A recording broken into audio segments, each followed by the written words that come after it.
Hello friends and welcome back to the Smiling Rainbow Unicorn of Doom. I'm your host Thomas and we're coming at you live from the friend zone. So I'm recording on a Sunday. I don't normally record on Sundays. I normally record on like Thursday or Friday, but this week's been a little weird. So as you may know, I've had a little trouble getting a weekly upload out, but I'm really trying. So I'm going solo today and I have a topic for you guys today. I know I've talked about it. I know I've talked about it on my old radio show, but considering nobody watched it, considering nobody really watched it, I figured it'd be a good idea to go back and revisit it. Also, I didn't delve that deep into the topic. I talked maybe 20 minutes about my history with music and what I did when I used to be a musician, when I used to be a songwriter and I guess a singer. We're just throwing out those terms, singer-songwriter now, aren't we? But I talked about it, but not that in depth. And I didn't talk about what happened before. For those who don't know, on March 2019, so just last year, I released an album on SoundCloud and YouTube. It's still on this YouTube channel called All Hail the Mighty Bell Pepper. It was just sort of pop punk rock-ish album, and it was for a school project. We had this thing in high school called Senior Project. I don't know how many high schools still do that, but we had a thing called Senior Project, and my senior project was to make an album. I decided, I'll get into why I decided on that, but I talked about that on the radio show, but I didn't delve into what happened before the album. So it's not like I just was like, all right, I'm going to make an album, and that's when my music, I don't want to say career. That's my experience with music and performing. That's not when it started. That's not when it started at all. So very briefly, because it's a little boring, I think my parents wanted me to do something, right? They wanted me to pick up some kind of hobby. They were like, do you want to learn an instrument? I was like, yeah. Yeah, why not? And it's funny. Okay, so they're like, what instrument do you want to learn? And I think I said banjo, because I wanted to be weird, and they were like, no. And then I said bass. I want to learn how to play the bass. And you know why I wanted to learn how to play the bass? My favorite band at the time, I think that I want to say this was in elementary school, probably fourth grade, early fifth grade, and maybe I'll say fourth grade. So I wanted to play bass because my favorite band at the time, when I was in elementary school, I listened to nothing but 80s and 90s or 70s and 80s classic rock. And my favorite band at the time was Kiss. If you don't know what Kiss is, look it up. You have definitely seen them before. And my favorite member of that band was Gene Simmons. He was my favorite, I guess, character, because they all have these character personas, and his was the coolest to me. And he played the bass. So I was like, I want to learn how to play the bass. I don't know why, but my parents, maybe it was either a lack of understanding of how it worked, or they just wanted they were trying to steer me in a certain direction, but they said, oh, if you want to play bass, you have to learn how to play guitar first. So again, that's either from they didn't really understand, or they just wanted me to play guitar. But they said, you got to learn how to play guitar first. And that, for whatever reason, that made sense to me. So I was like, okay, I'm going to learn how to play guitar. And we had a family friend who was like, I'll teach him for very cheap. And I did that. And when people ask me how long I've been playing guitar, I do not know the answer, because I want to say third or fourth grade, whenever this was. But it really wasn't, because I started playing, but I didn't actually play until high school. If that makes sense. So what I was doing is wasting my parents' money, is what I was doing. But I would go to a lesson, like an hour-long lesson, once a week, and that was the only time I ever played guitar. I didn't touch the guitar when I got home. I didn't practice. I played when I had the designated lessons, and that's the only time I played. I didn't enjoy it. The only time I really sort of started enjoying it was later in middle school. So several years later, 3 years later, I sort of figured out that I can play songs I like Like I didn't enjoy the learning how to read music. I didn't enjoy playing the classical songs, because that's what I was learning. I was learning classical, and I didn't like that. I didn't enjoy doing it. So I didn't actually start playing until I was in high school, because I took a class. There was a class in my school called just Guitar 1, and we all brought our guitars and we would play, and he would teach us some stuff. And that was when I started playing guitar. That's when I actually started practicing. So I like to say, how long have you been playing guitar? Well, pretty much since I was like a freshman in high school. I've been playing for however long it's been. I don't know, but I've been playing for a long time. But I've been actually doing work and putting work towards playing guitar since I was a freshman. So high school rolled around, and I was like, hey, mom and dad, I really enjoy playing guitar now, because I've started playing stuff that I enjoy instead of playing classical. And I think by then we stopped doing the lessons, because obviously they weren't doing much and they were more expensive. So I was like, hey, mom and dad, I want an electric guitar, because I still have this guitar. I was using a guitar that my uncle had. He just let me borrow it, and then eventually he just said, you can keep it. So it's a very nice Indiana it's an Indiana acoustic guitar. My parents got me my first guitar. It's a red. Then my parents got me my first electric guitar. I think it was for Christmas. It is a Stratocaster body, but it's an imitation Stratocaster. It's not a real Stratocaster. The brand is Austin. It doesn't even have a back. Like the coils and the wires are kind of exposed in the back. It was obviously used, which I didn't care. I was like, I now have an electric guitar. This is awesome. So yeah, I started playing electric guitar, and I actually started enjoying it. So before I released the album, I was not a stranger to performing on stage. Not singing. I didn't start singing until my senior year of high school, but freshman year I took this Guitar 1 class, and they had a spring showcase, and they were like, okay, so you are here's your ultimatum. My teacher, who I won't say his name, but he's incredibly important to my music journey as far as that went. But he said, here's your ultimatum to the whole class. Either play in the spring showcase, or you have to take a test, like a written test or whatever. And I still, to this day, I don't know how to read music, because I completely forgot all I learned in the lessons. Not that I was paying attention anyways. And I never really got back into it. So I was like, I'm going to play. And I used my electric guitar, and I played Mama by My Chemical Romance.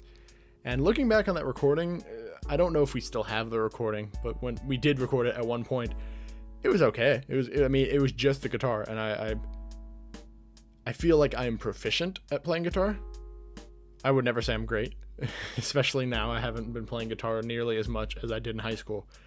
But yeah, I did that, and that was nerve-wracking, but I did it. So I was not a stranger to performing on stage. I also, the album was not the first time people had heard my singing voice, by the way.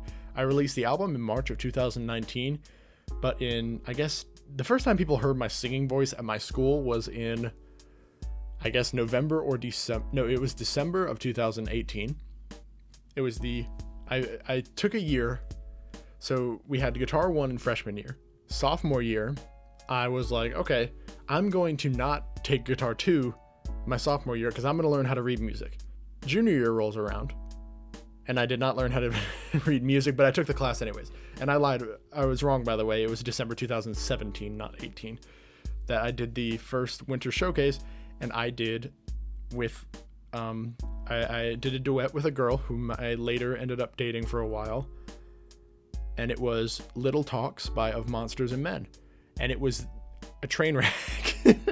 So it went really, really bad, because we started playing, and I realized very quickly my guitar was very out of tune. I don't know, well, I know how, but I'm not going to get into specifically what happened. It's a long, boring story, but my guitar was very out of tune, and that really screwed everything up.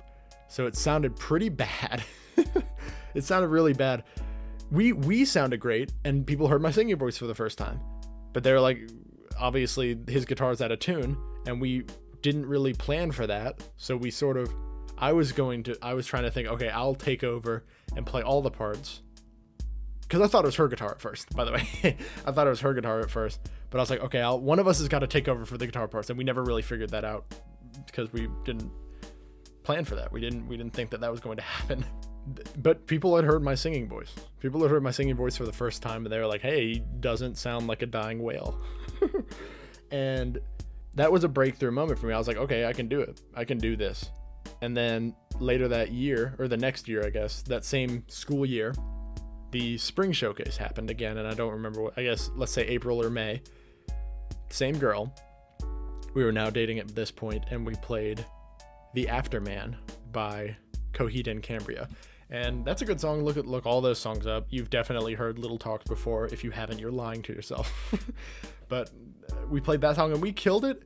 I'm definitely my own biggest critic in everything I do, because I listened to it later and I'm like, oh, it was good, but it wasn't great. Or I don't remember me being great, right? So I was no stranger to performing live, and I had performed at least the guitar live.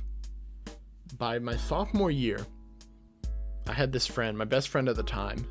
He and I were like, all right, you play guitar, I play guitar. But he was just starting to learn guitar. Well, two friends who play guitar together, you know what's coming next, right? We're going to be in a band. And this is the part where a lot of people may turn heads. If you know me, you may not know that I was in a band. There's a reason for that. There's a reason that you have not heard my band story. So what we did is we were like, all right, so there's two of us.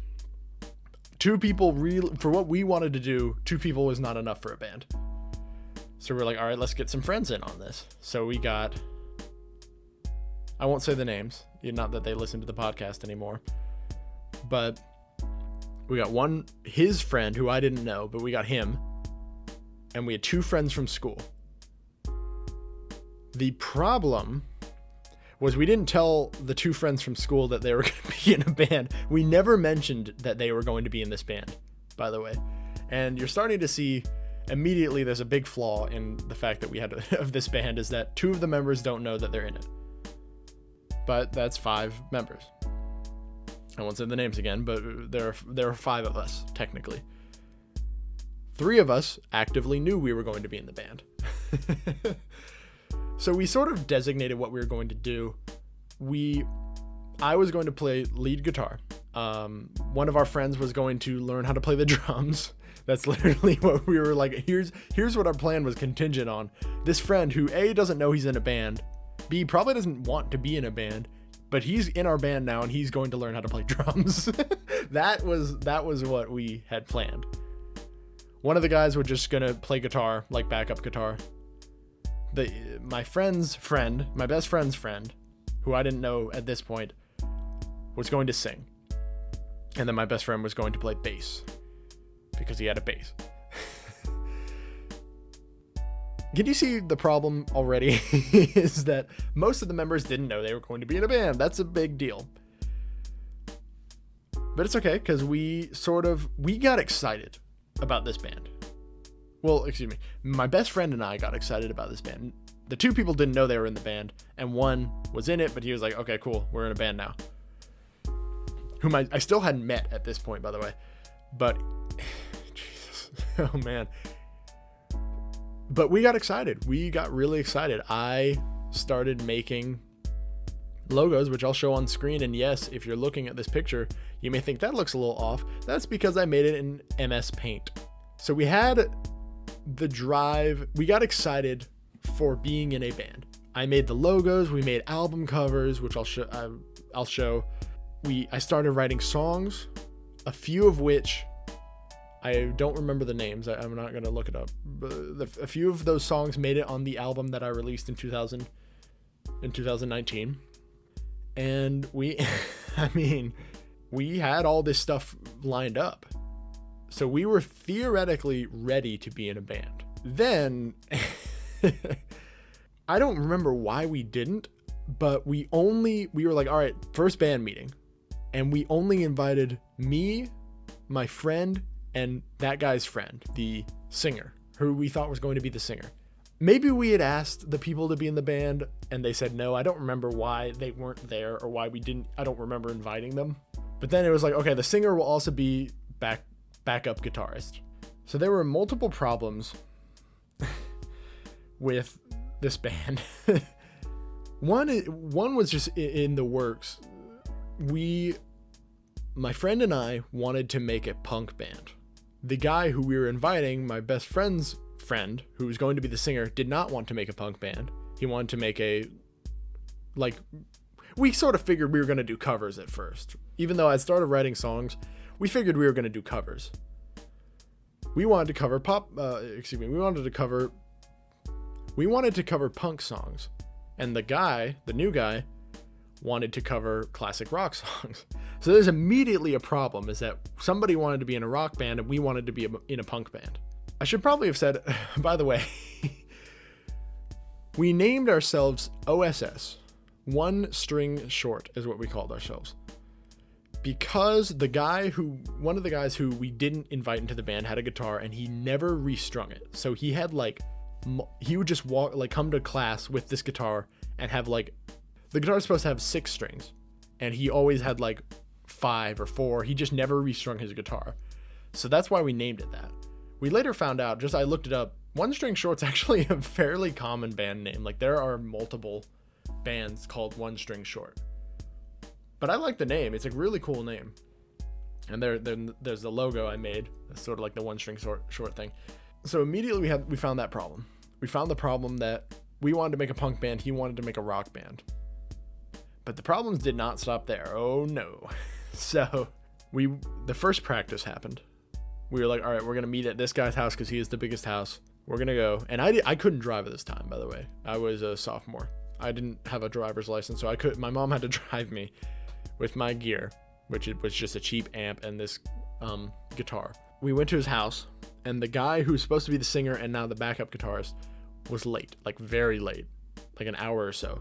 So we're like, all right, let's just wait on him. His mom ordered pizza. Awesome. We're just going to hang out and wait for him.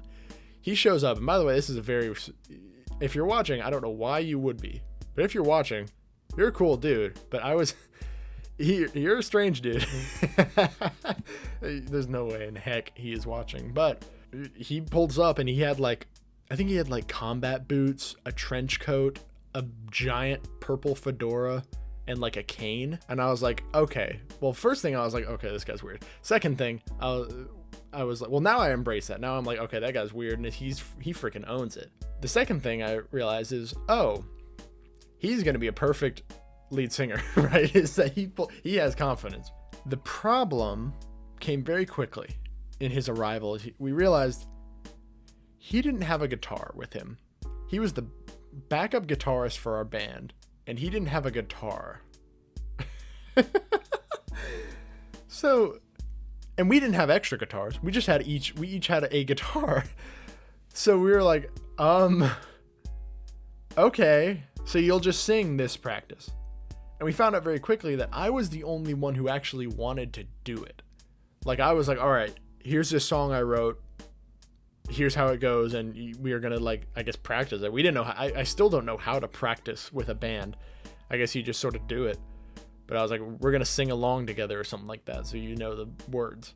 And then I figured out really quickly, they didn't really want to play music. They wanted to hang out and play video games, which was fine. We had fun, but it was like, okay, we just had a practice and we didn't practice. I stayed till probably 11:30 or so. I don't remember, but I was like, okay, we just spent 4 or 5 hours here and we didn't practice. So that was a problem.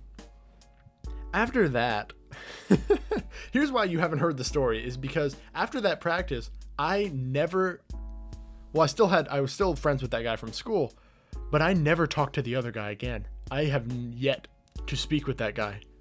After that, after we said bye and I left, I have never seen or heard from that guy again. Like, the band just completely fizzled out immediately. So it never even got off the ground. I still have the songs. I have them written down somewhere.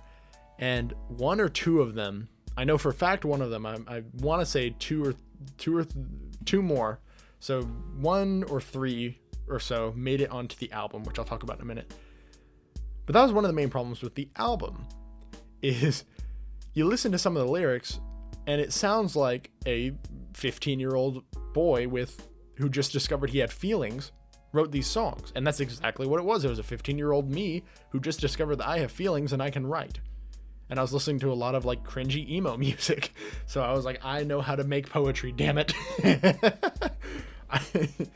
And poetry it was fantastic. If you listen to it's on my YouTube channel, so you can listen to it if you want to.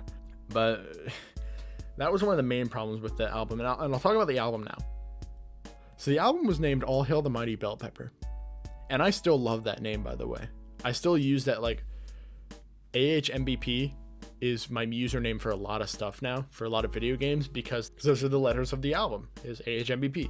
And that's still my username for a lot of things. So it stuck with me, and I really love the name. And the name came from the fact that this girl that I ended up dating, I was also in a, like, multimedia class with her. And we were using, like, it wasn't Photoshop, I think it was GIMP, which is like the free version of Photoshop. And I found out she hated bell peppers. This is such a lame story, but it's still funny. I love the album title. I found out she hated bell peppers. So I just made this picture, which I don't have. I wish I had it, but I don't. I just made this really horrible picture with a bell pepper, and the bell pepper had a smiley face on it, and it had this like halo around it, and it said All Hail the Mighty Bell Pepper. And as a joke, I said, hey, if I ever make an album, that is going to be the album name. And that's how the album name came. That's how All Hail the Mighty Bell Pepper started. So the name's awesome. The album art is awesome. My girlfriend at the time made that album art, and it's fantastic. Then you listen to the album. You listen to the album and you figure out, oh. Before we get into why the album I consider it a fail, let's talk a little bit about the semantics, I guess. I won't say his name, but I went to a recording studio from a person at my church. I knew he had a studio, so I was like, hey, I'm doing this school project. Can you help me out? I know you have a studio. Can you help me out? And by the way, I almost didn't do this. I emailed him. So I was scared to ask anybody to help me. That's just the kind of person I am. I don't like being helped. I like doing things on my own. But you needed, for my school project, you needed what was called a mentor. You needed somebody to help you with it. So it was to teach you how to network and stuff like that. So I had a friend. I won't say her name either. I'm saying no names. I should make names up, like, because it's getting confusing. But I talked to her, and I was like, hey, do you know anybody? I don't know what I said, but I was like, hey, you know anybody who can help me with this? And she said, just ask this person. And I was like, oh, he's too busy. He can't, because he was on TV. Like, he was a big time, I guess a big time person for our smaller town. And she said, just ask him. And I know you watch this podcast, and I'm so glad you did that, because that project would never have happened if you had not convinced me to actually ask this person to help me. But I emailed him and I said, hey, well, actually, here's the thing. I was still scared. I emailed him and said, hey, man, all right, I was more formal than this, but I was like, I'm doing a school project. Do you know, and here's what it is, I'm making an album. Do you know anybody who can help me? And he emailed back and said, well, I can help you. I don't think he realized, he was nice to do this, but I don't think he realized how long it would be, because I was recording with him. Most bands I've heard, I was in a band theoretically, but most bands sort of, practice for months and months and months, and then go into the studio, because going into studios costs money, and then you record it and then you're good. Like some of the best punk albums, like Screeching Weasel or Dear Landlord or the Dead Kennedys, they finished their albums recording it in like a week or two. Recording mine took from October to February. So it took a lot of months, like more months, because I was writing and practicing in the studio because it was free. I didn't need to have my stuff figured out before I went in. So I don't think he realized how long it would took, because he was sort of starting to get tired of me at the end, because it was like once a week I would come in, but once or twice a week depending. But yeah, so I got very lucky that I got a studio, which normally would cost a lot of money, but I got it for free. Well, yeah, I got it for free, and then produced a crappy album. But okay, I shouldn't crap too hard on the album just yet. I'll explain my problems with it, I guess, now. So if you listen to it, I think my main problem that I have with the album, and the main problem with the album, is that I took it too seriously. And you may be thinking, well, what does that mean? Well, if you listen to the songs, they're songs that I wrote, like, they're actual songs. And that sounds weird, but like, they're songs about me being sad, or me being in love, or me hating myself, right? And those are serious topics, and those are typical topics for songs, but I wasn't a good enough writer to write about those things in a good way. I wrote a lot of songs and it comes off more as either whiny or cringy, like super, well, it is cringy, but whiny or just sort of pathetic. Like, not in, like, it is not, you listen to some of the sadder songs, or at least the lyrics are sad, and you're like, okay, this guy's just complaining. Right? That's what the album came off more as, because I'm not a good writer. If I could do the album again, I would keep the music. If you listen to music, I really enjoy the music, but I would have a different writer and a different singer, because I don't really consider myself a good singer. I don't enjoy the sound of my voice. And maybe, again, that's maybe almost certainly because I just am one of those people who hates everything I do. I hate all the things I put out. I'm my own biggest critic. And that's fine, but that means I can't listen to the album. Right? So when I said I took the album too seriously, is that you listen to those songs and I wasn't a good enough writer to write about the fact that I was sad, or the fact that I hated myself, or the fact that I was anxious. You know, like, I wasn't a good enough writer to effectively convey those things. And what happened, what the result was, this cringy teenager writing, trying to write poetry, right? And it's a school project. I don't know if I know who graded my project. I don't know if they listened to it, by the way. I really do not know it would not surprise me if they didn't listen to the album. Nobody wants to hear that. Like, you're like, awesome, you made an album, and then you listen to it, you're like, oh, this kid who made an album for school just is trying to be sad, or trying to be deep, and he's not.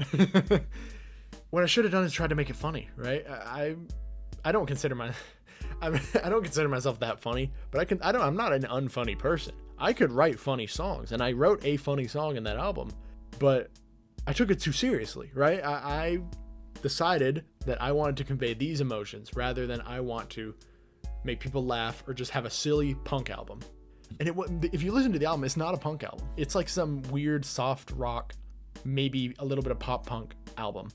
It's not a punk album. I should have just made it like all my inspirations for this album: the Ergs, Dear Landlord, Red Cross, the Blink-182, Screeching Weasel. Screeching Weasel was a huge influence on this album, or I thought it was, but then you listen to it, nothing sounds like Screeching Weasel. Like, there's no punk. It's just this like pop punk, pop rock album. And again, I like the music. The real problem with the album for me is the lyrics. I'm not trying to crap on this album too much. I really enjoyed doing this album. I was so happy when I finished it, and so proud. And so proud to distribute it, because I sold CDs and then donated that to charity. I was so happy. I was so proud of it. But listening back, I hold on to those memories of, oh man, having my girlfriend at the time come into the studio and sing.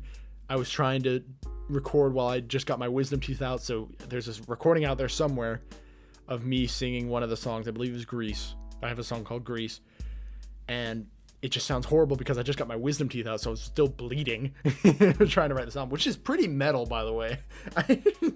If I had just marketed that album as I wrote and sung this whole album while I had my wisdom teeth, like my gums were bleeding, that's pretty metal. But I didn't do that. I cut that recording because it sounded pretty horrible. But I hold on to those memories. I don't hate those memories.